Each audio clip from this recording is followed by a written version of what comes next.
The Game Time Network is proudly sponsored by Matt Gaddis at State Farm. If you need help with car or renter's insurance, Matt Gaddis has you covered. And we are also powered by our friends at Wire to the Nines. For any low voltage needs, reach out to them via email at wiretothenines@yahoo.com. And don't forget about our friends over at Bigsy Sports Grill. If you're looking for a great time and some great food, head over to Bigsy Sports Grill on Brookville Road in Indianapolis. Thank you to all our sponsors for supporting the Game Time Network. What's going on, everybody? Welcome to a brand new episode of Side by Side, presented by the Game Time Network and Crossroads Sports. I am Isaiah Hoffman, along with my partner in crime here on Side by Side, Mr. Brandon Reef. We've got a good episode for you guys today. Sorry about last week's episode. I kind of uploaded that knowing it wasn't going to get good reception, but thank you for the love on the first episode.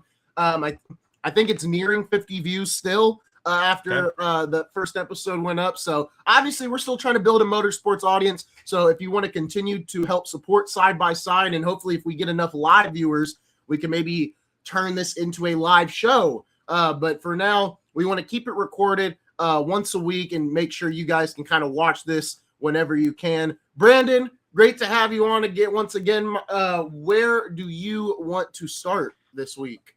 I think we started the only series that actually was active this past week. I think we go NASCAR. We can start there. Darlington, the Lady in Black, as they call her. There was a lot of racing marks, scrubs against the wall I saw throughout that entire race. So it was a good race, and there's so much back and forth on Twitter because there's two divisions of fans right now, and that's the people that like the 550 horsepower package in the playoffs, and then you got people that say we need more horsepower, and I'm glad the playoffs are gone. I fall on the side of I wish there was more horsepower in the cars, and I'm glad the playoffs are gone. Now I think the extra horsepower in this race made the race better. I think Darlington was probably one of the better races out of the six we've had, probably in the top three, I think, maybe for me. It was a good old-fashioned race. A lot of people were comparing it to Gen 4. I can't speak on Gen 4 because I didn't watch a lot of Gen 4 to my remembrance, but it was a really good race.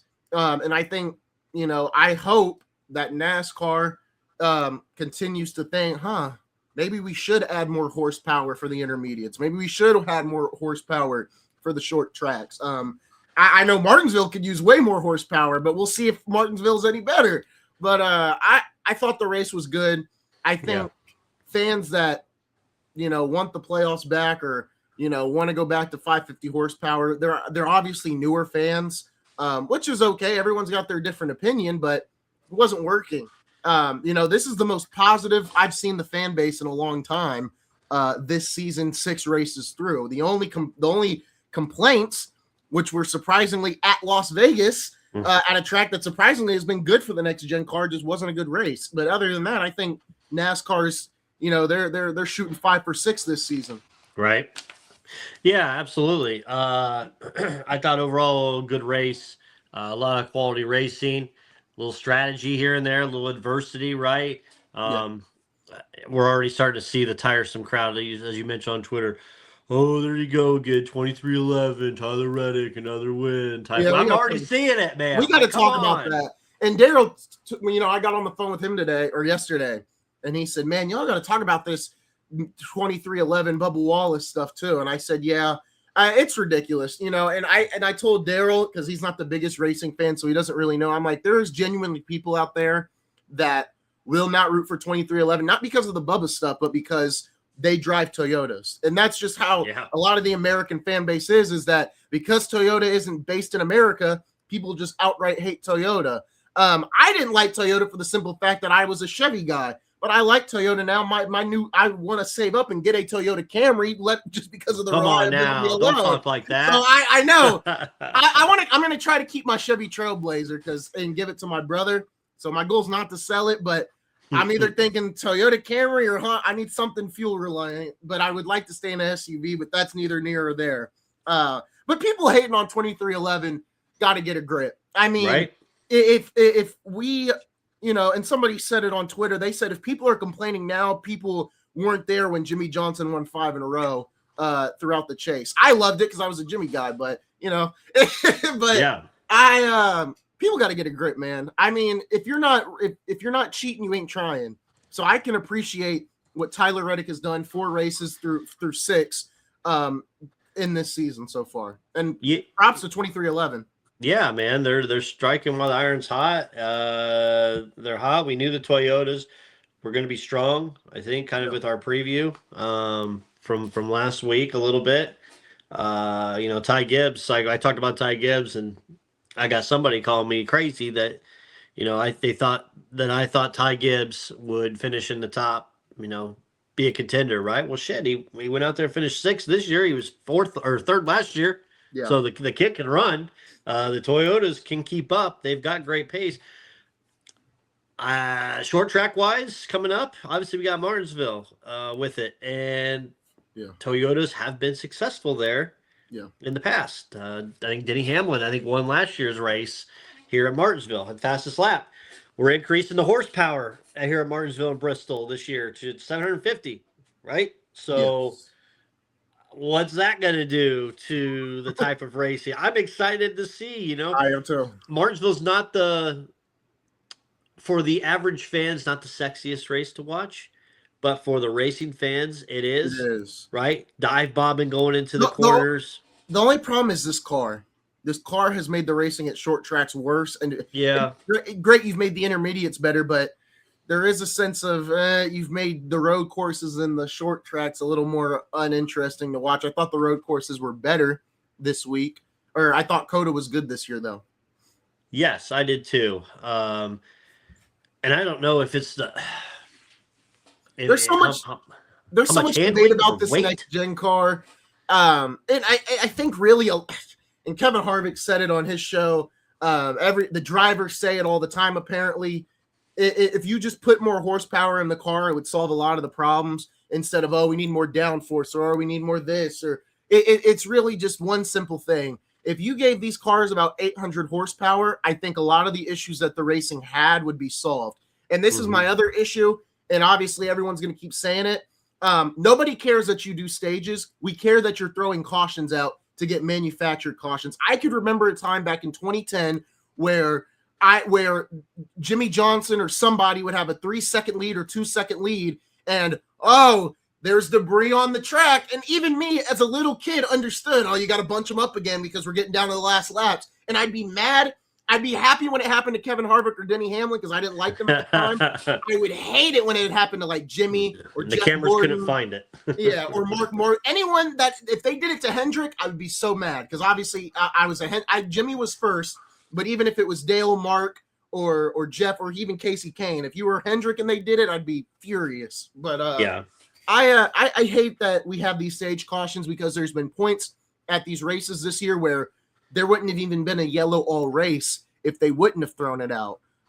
So I hope you can keep your stages, that's fine, but just quit throwing out the manufactured cautions because it kind of takes away strategy a little bit. And a lot of these crew chiefs and drivers are like, we'll play it safe in the first 2 stages. And then when they get to the 3rd stage, we get to see really good strategy. Now, if that's what NASCAR wants to manufacture, that's fine. But you just stop manufacturing your own championship a little bit by putting in the chase format. You should maybe stop tinkering with the races every week too. Mm-hmm. Yeah, I agree with that. I mean, you talk about the phantom yellows. Yeah, we've seen plenty of those. Like debris on the course. Well, we have 1,000 cameras, and not one single camera can pick it up on the track where it's at. Right? Yeah. I think this weekend coming up in Martinsville, I'm excited to see, like we said, the horsepower, the bumping and banging that you get kind of these short tracks, short tempers. I think that's the old motto, right? Yeah. With it here, and Toyota has been a monster this season. They were a monster last season, you can say, at some of these tracks. I don't know. I think this next weekend, I hate to say it again, I think it's Toyota's to lose. Yeah, I would say I do. So. Even with the unknown of the horsepower, I think it's theirs. I want to ask you because they're talking about it again. So if you remember going into this year, there was the talk of what is Chevy's new body going to be, right? And there was all this excitement. Mm-hmm. Oh, is it going to be the Corvette? Oh, is it going to be a Cadillac? Oh, what's it going to be? And then all they did was make the nose flatter on the Camaro, essentially. And to me, I was thinking, this isn't that big of a deal. Like, they should still be the same. No, Chevy has been the best Chevy cars out on the field have been Spire all season. You know, there's been a couple races where, probably two, I think, on hand where Hendrick was the better Chevys. But I mean, like I said, like I think 2 weeks ago when we started the pod or this show, Spire's been in control. And Michael McDowell and Suarez have arguably looked better than Hocevar. I think Hocevar's been in the mix. I mean, really, all three Spire cars have been in the mix. And once again, I think it was 2 weeks ago, they were saying on the Fox broadcast that Chevy had its auto show, and they were showing their investors what the Cup Series will be driving in the next couple of years. I don't think it'll be the Camaro. The Camaro's not in production anymore. That's just not how NASCAR operates. I don't know what car it will be, though. You don't do the Impala. I don't know if they produce the Malibu. I don't think we don't produce the Malibu anymore. That's the only thing I can think of is the Corvette, but the only reason I don't think it'd be the Corvette is the engine's in the rear, not the front. So that's my only. Now it's in the rear, I think, but it used to be in the front. Can we bring back the Lumina? The old school Jeff Gordon Lumina from the early 90s. I know it's before your time, but I would say bring back the Impala, but I don't know. I mean, I don't. And not only that, I mean, it feels like what we're seeing right now from Hendrick kind of reminds me of 2018 when they brought in the Camaro and the nose was super sharp, and they were struggling really bad. Now, granted, the roster, they were basically doing a rebuild at that point, but things feel a little off at Hendrick at the start of the year, and I think they'll bounce back. I'm gonna pull up the chase standings here, and we're gonna go over these a little bit. But what do you think Chevrolet has in mind heading into the next couple of years? Because I don't think you can keep the Camaro around if it's not in production.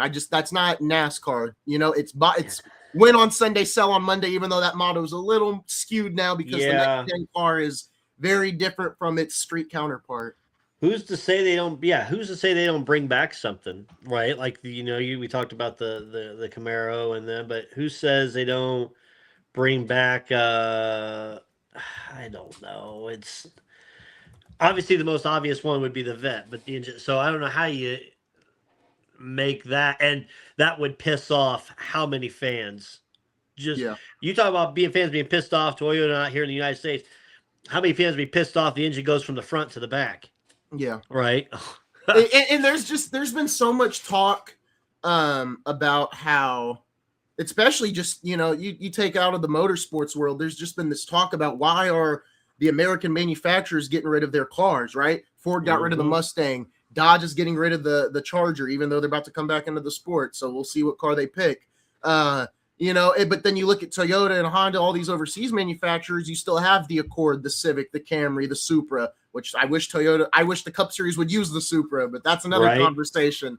So hope, and there's been all these politics about it, with the CAFE rules and everything else. So a lot of the American manufacturers have been using SUVs now, but then those rules got pulled back.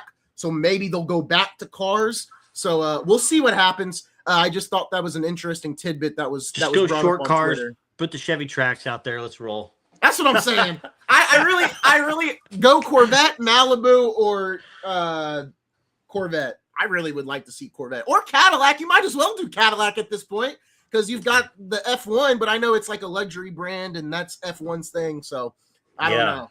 Yeah, I take the Malibu. That's what I drive. I mean, come on now. There you go. They want to see how it runs. Look at me on 465 around here. I'll show them. It would look good as a cup car for sure. We'd have to change the logo to something else, but we'll do Mustangs instead. Right. Looking at the chase standings, like we were talking about it earlier with 2311. We didn't hit on the Bubba Wallace stuff yet, but obviously there is a crowd of people that don't like Bubba Wallace for one reason and one reason only. And to those people, I would say look at the standings and look at how well he's performing. I'm going to scroll up a little bit so we can bring this up. 4 top 10s already in the year, no top 5s, but that's okay.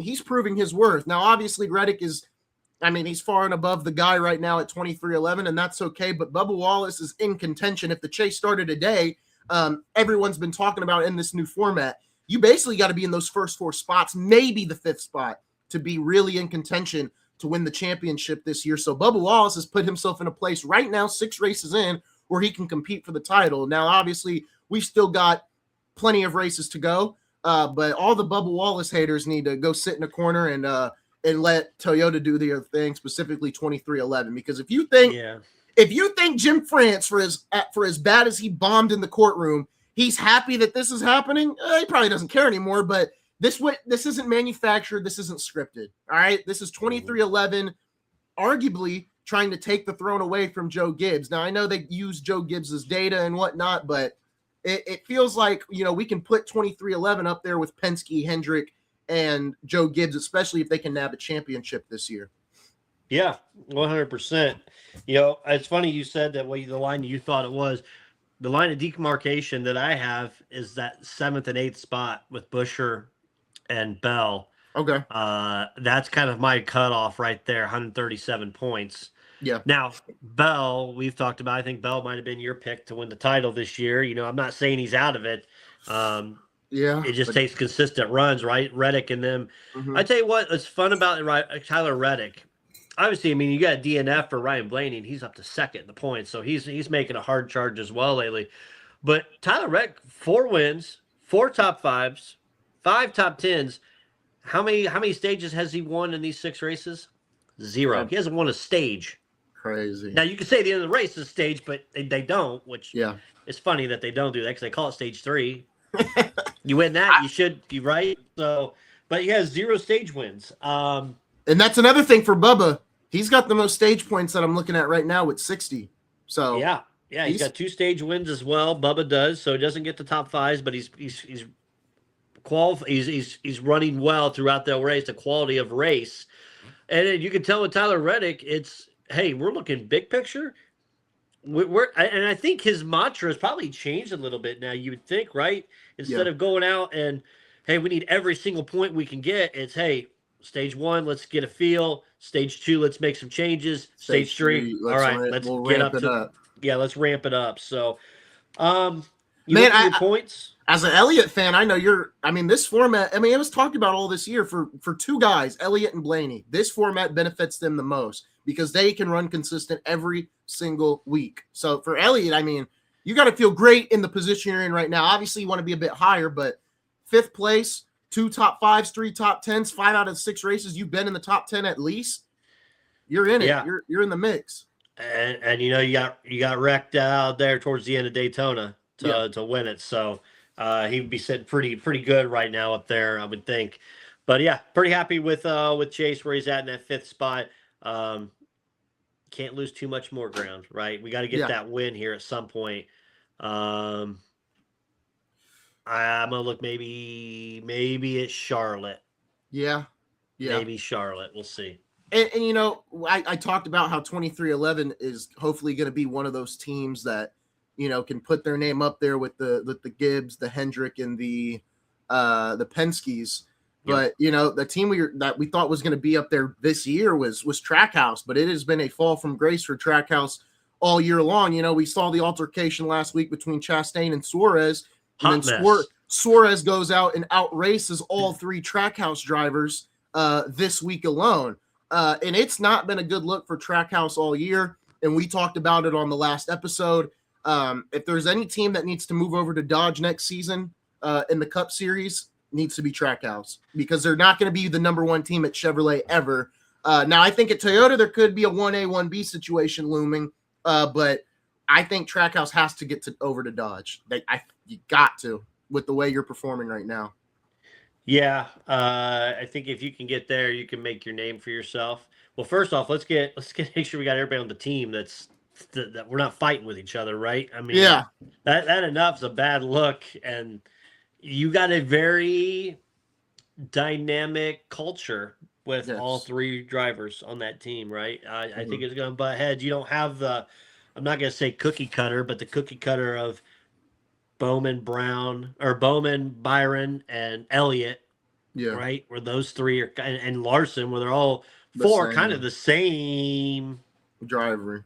right? Yeah. So, man, what I was thinking about the other day, I'd love to see what Chastain could do in a Hendrick car. Put him in that 48. Yeah. The 48 car, but what sucks is I don't think Hendrick's going to let Bowman go this year. I think No. he's been out so mmany races. It's like there's nothing he can do at this point.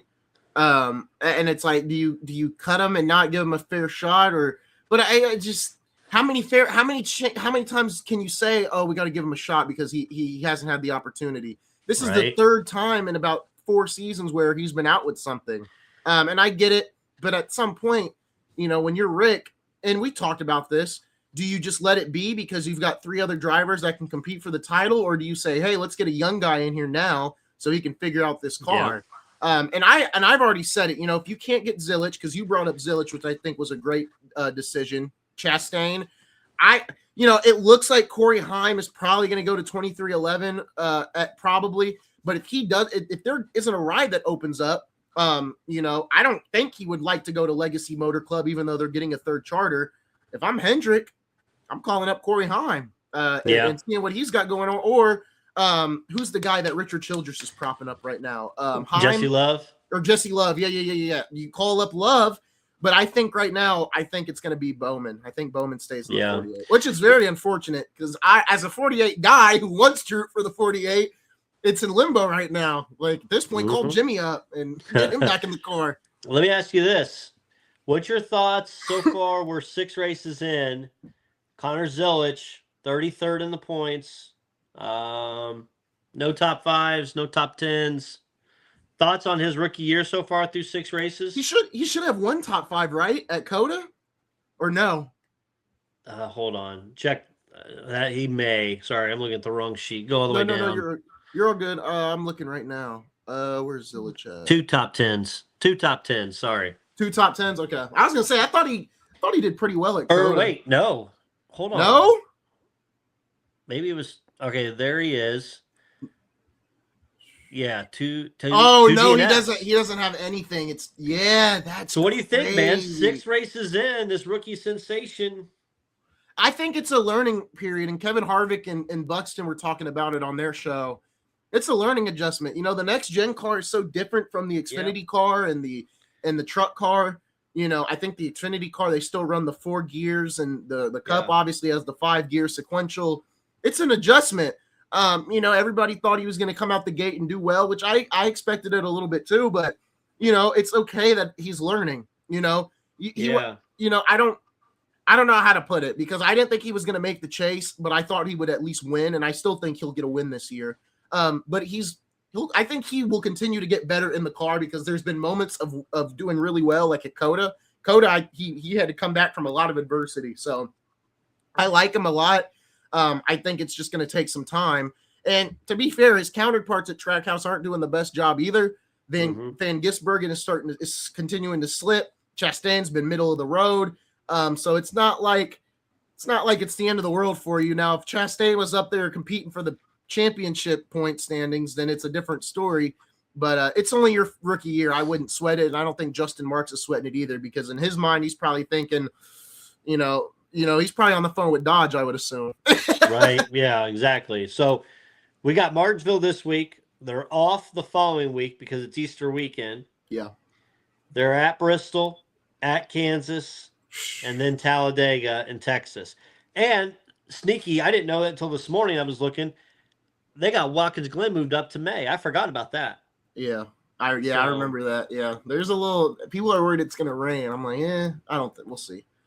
We'll see if it rains. Bring the rain tires. Martinsville. You named him. I think Hamlin's going to be a threat. I think hopefully the Hendrick cars are a threat, but I don't even know if I want to bet on Hendrick because it's like they haven't look been at the lines because I haven't looked at them yet.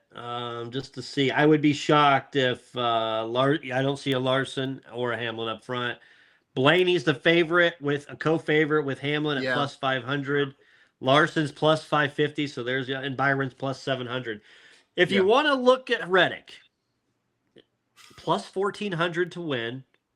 plus 185 for a top 5. So he's just been running he's been on fire. yeah, He's just been 4 top 5s, 5 top 10s. He is moving. I mean, he's rolling. There's nothing else you can really say.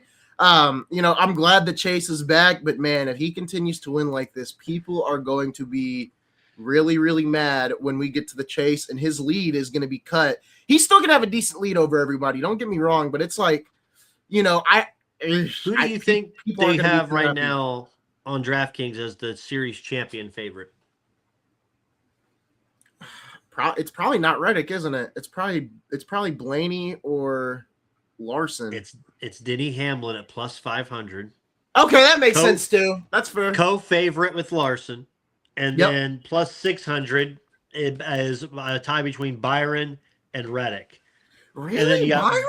Yeah, and then Bell at 700, and then Blaney at 700. Christopher Bell and Chase are both 800. So our guys are both plus 800 right now. Crazy. And Bell, I think Bell will get better as the year goes on. But what if Hendrick is they're just Chad Knaus is their chief competitive officer or something like that. They still got Connor Zilic, the 12th best odds to win the championship. No way. Yeah, they need to update those. They need to update those. When if plus Hendrick 4,000? When if Hendrick and crew, because Chad Knaus is the guy that oversees all 4 cars. Yep. This is the guy that knew this format in and out. Like, when if they're laying low and they're thinking, okay, let's just get everybody in and then we'll gun it. We'll gun it in the final 10. Like, we'll soup it up and go. Also, how many repeat tracks are you going to have, right, in that Chase? You don't want to show the goods early in the season until it matters, right? Yeah. So maybe some of these they know we're good enough to get there. Yeah. So let's just let's try some things, see what works, what doesn't work, so that the only one you can't do that for is really Bowman, right? Because you can't be. You could now technically just be randomly trying stuff at these tracks that you're gonna have in your Chase, because you've got Darlington. You were just that's the first race in the Chase. Yep.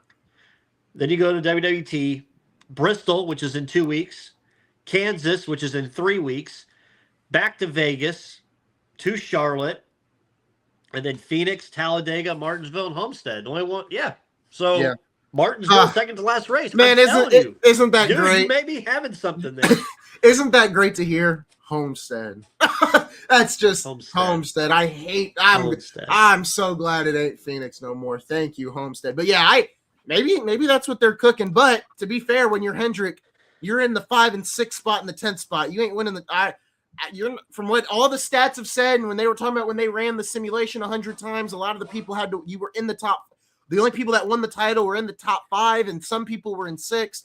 You got to get these guys a little higher in the standings. And right now, the way it's looking, if people can't be consistent, those RFK cars, I think, will continue to trend upwards too. I think what you see right now in this top 10 is guys that could hold their spot for the whole year. Now, obviously, there can 100%. Be some movement up and down with the super speedway races, but a lot of the guys that we talked about in the offseason who this format benefits, they're all right here in the top 10, maybe minus Bubba, minus Bubba Wallace, but it's great to see Bubba here regardless. That's where I would have, early in the season, I probably would have swapped out Bubba and Kyle Busch.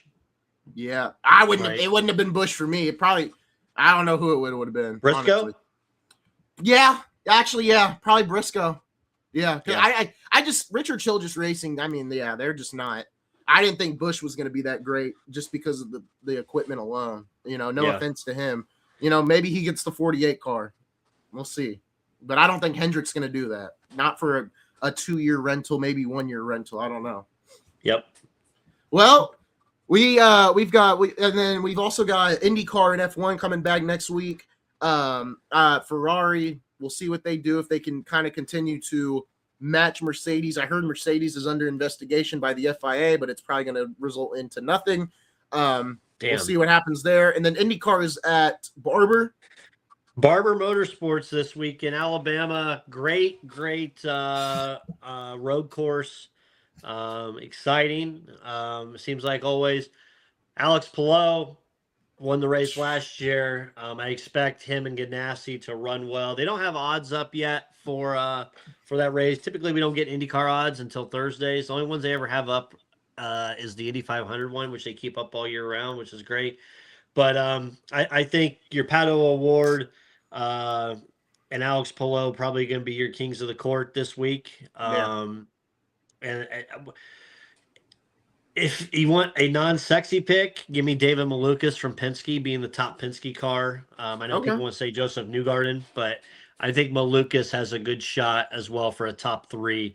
But I think in the last few years, Palou has learned how to run this race and kind of go in and dominate it. So would not be shocked if Palou wins, but I'll throw a little something on Malukas this week just to see how he does. It'll be interesting. One final note.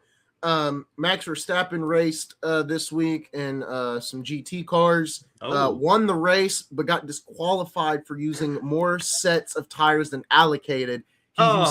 They used 7 sets of tires instead of 6. Otherwise, they would have won the race. He also talked about the races or series he would race and not race. I think he said WEC. He said no to NASCAR, no to IndyCar. And to my rebuttal, that would be, if you're the best driver in the world, I mean, like I said, I think he could come to IndyCar and NASCAR on the road courses and do really, really, really, really well. But it's his decision if he wants. He said he has no interest. He has no interest in running the Indy 500 or nothing like that. So I don't think there's not really a best driver in the world right now because nobody wants to run anything. So I'm not. Yeah, it is what it is. That's kind of my. I'd like to. We need to try to get in for a little with the Cadillac up here in Fishers. We need to try to get in a little tour and maybe interview content. Yeah, no, that would be awesome. I'll be rooting for Cadillac. I am a bit of a Ferrari guy, but I'm obviously rooting for Cadillac because I'm a Chevy guy at heart. But yeah, I gotta no offense. I love my Chevys, but that Toyota Camry's winning so much. I can't help but maybe want to buy one or Honda. It's that family car for you, man. Get you ready. Yeah. But that, folks, that is going to do it. What a show this was. I have really enjoyed doing the show, especially with the chase format and everything else. I'm like, man, I definitely want to talk some motorsports, and it's good that Brandon knows motorsports as well. Thank you guys for all the love and support on episode 1. No connection issues this week, so enjoy this episode to its fullest, and we will be back next week to talk more motorsports, but that's going to do it. You've been watching Side by Side, presented by the Game Time Network and Crossroads Sports.